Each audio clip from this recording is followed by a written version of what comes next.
حرمت عليكم أمهاتكم وبناتكم وأخواتكم وعماتكم وخالاتكم وبنات الأخ وبنات الأخت وأمهاتكم اللاتي أرضعنكم وأخواتكم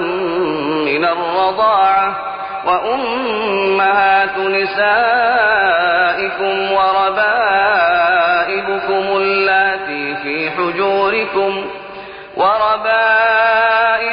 اللاتي في حجوركم من نسائكم اللاتي دخلتم بهن فإن لم تكونوا دخلتم بهن فلا جناح عليكم وحلائل أبنائكم الذين من أصلابكم وأن تجمعوا بين الأختين إلا ما قد سلف إن الله كان غفورا رحيما. والمحصنات من النساء إلا ما ملكت أيمانكم كتاب الله عليكم وأحل لكم ما وراء ذلكم أن تبتغوا بأموالكم محصنين غير مسافحين فما استمتعتم به منهن فآتوهن أجورهن فريضة ولا جناح عليكم فيما تراضيتم به من بعد الفريضة إن الله كان عليما حكيما. ومن لم يستطع منكم طولا أن ينكح المحصنات المؤمنات فمما ملكت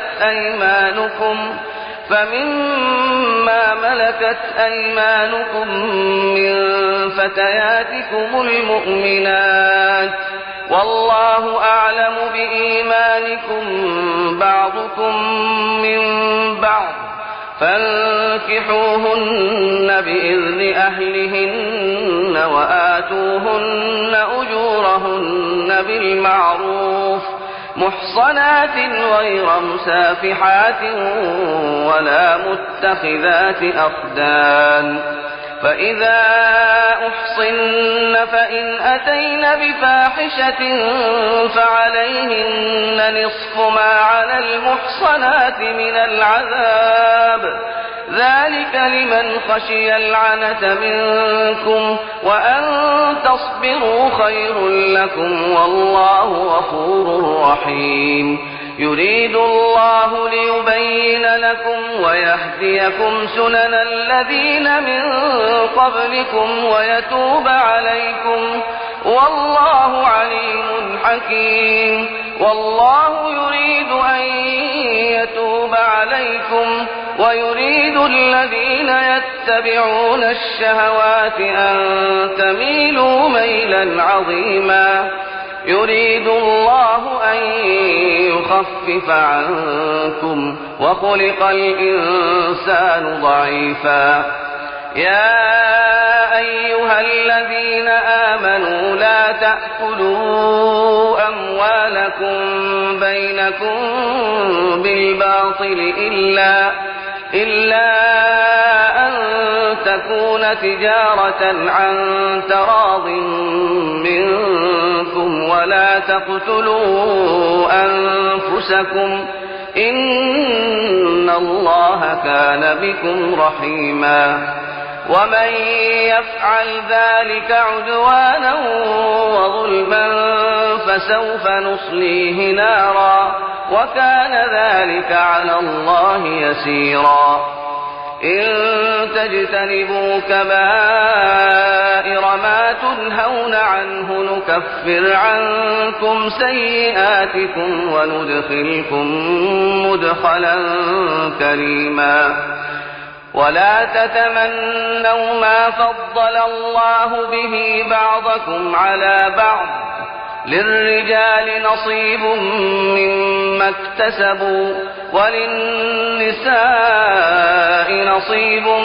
مما اكتسبن واسألوا الله من فضله إن الله كان بكل شيء عليما ولكل جعلنا موالي مما ترك الوالدان والأقربون والذين عقدت أيمانكم فآتوهم نصيبهم إن الله كان على كل شيء شهيدا الرجال قوامون على النساء بما فضل الله بعضهم على بعض وبما أنفقوا من أموالهم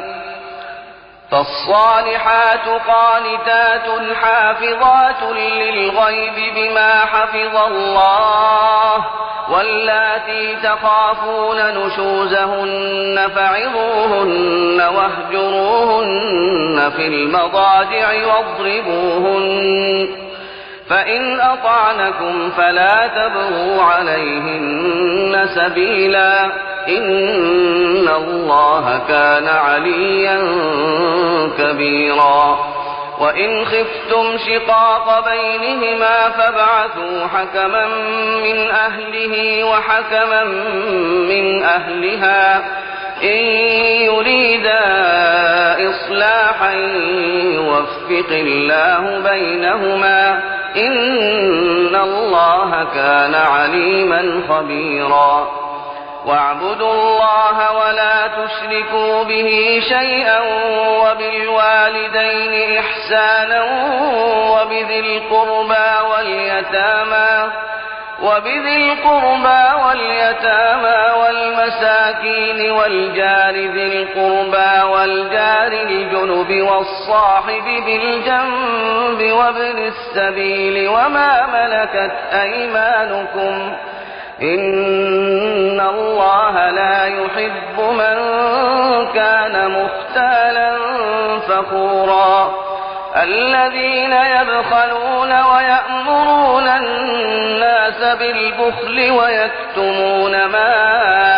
آتاهم الله من فضله وأعتدنا للكافرين عذابا مهينا والذين ينفقون أموالهم رئاء الناس ولا يؤمنون بالله ولا باليوم الآخر ومن يكن الشيطان له قرينا فساء قرينا